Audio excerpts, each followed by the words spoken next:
Hi friends, Bigg Boss Tamil season 9 day 87. So 87 போகிறதுக்கு முன்னாடி 86ல் வந்து என்னென்னா ஒரு 3 டாஸ்க். அதான் டாஸ்க் 1 நடந்தது. Finale ticket to finale task 1. அந்த டாஸ்க் 1ல் வந்து சுபிக்ஷா வின் பண்ணாங்க. ரொம்ப நேரம் ஸ்டாண்ட் பண்ணோம். அது வந்து ரொம்ப 6 ஹவர்ஸ் ஸ்டாண்ட் பண்ணி அவங்க ஜெயிச்சாங்க. அடுத்து அரோரா. அப்புறம் டாஸ்க் 2 வந்து என்னென்னா ஒரு பால் சென்டரில் பால் வச்சுருவாங்க. அந்த பால் மிக்ஸ் பண்ணி வச்சுருவாங்க. அதில் வந்து கோல்டு பால் மற்ற ஒயிட் கலர் பால் இருக்கும். கோல்டன் பால் 2 இருக்கும், பிளாக் பால் 1 இருக்கும். ஸோ அந்த பிளாக் பால் எடுத்து அந்த பஸ்ஸர் அடிக்கிறப்ப யார் பேஸ்கட்லேயே போட்டாங்களோ அவங்க வந்து அவுட்டு. கோல்டன் பால் வச்சுருக்கவங்க வந்து மற்றவங்ககிட்ட இருந்து 50% கிராப் பண்ணி வச்சுக்கலாம். ஸோ ஓவராலாக யார்கிட்ட வந்து அதிகமாக வச்சுருக்காங்களோ அவங்க தான் வின்னர். அந்த கேமில் வந்து சாண்டா வின் பண்ணாங்க ஃபஸ்ட்டு. அப்புறம் 3வது டாஸ்க் வந்து என்னென்னா ஸ்க்ரூ பண்ணணும். ஒரு அன்ஸ்க்ரூ பண்ணிவிட்டு அது மேலே வச்சு மறுபடியும் பசில் பண்ணணும். அதுலேயும் வந்து என்னென்னா Vikram is the winner. Subiksha லாஸ்ட்டாக வந்தாங்க. ஏன்னா ரொம்ப நேரம் அவங்க இது பண்ணிட்டு இருந்தாங்க. அதுதான் நடந்தது.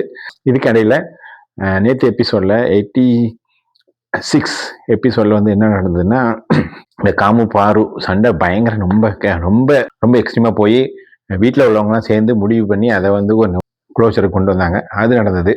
இன்னைக்கு வந்து இப்போ வாங்க 87 டே 87 வந்து என்னென்னா பாரு சாண்ட்ரா மறுபடியும் பேசிட்டு இருந்தேன் காலையில். அப்போ வந்து என்னென்னா அரோரா ஒரு குட்டி கனி.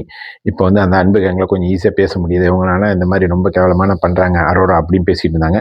அதை முடிச்சுட்டு டிடிஎஃப் டாஸ்க் 4 வந்துச்சு. அதில் என்னென்ன ஒரு சர்க்கிளில் வந்து எல்லாரும் இருக்கல ஒரு பாக்ஸ் மாதிரி கொடுத்துறாங்க, ஸ்டேஜ் மாதிரி. அதில் வந்து ஒரு ஸ்பின்னிங் இந்த ஏரோ மாதிரி வந்துட்டு இருக்கும் 2 பக்கமும்.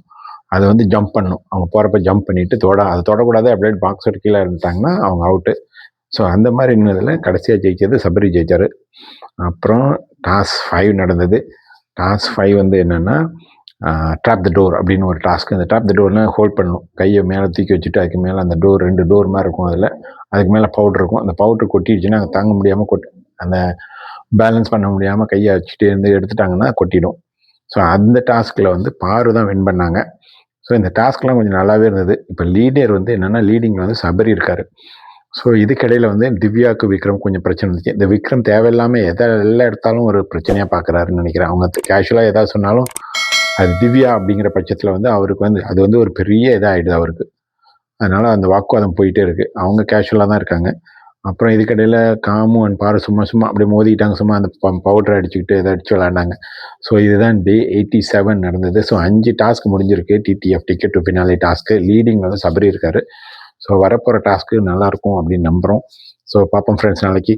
ஸோ எல்லாருக்கும் happy new year 2026. Wish you happy new year 2026.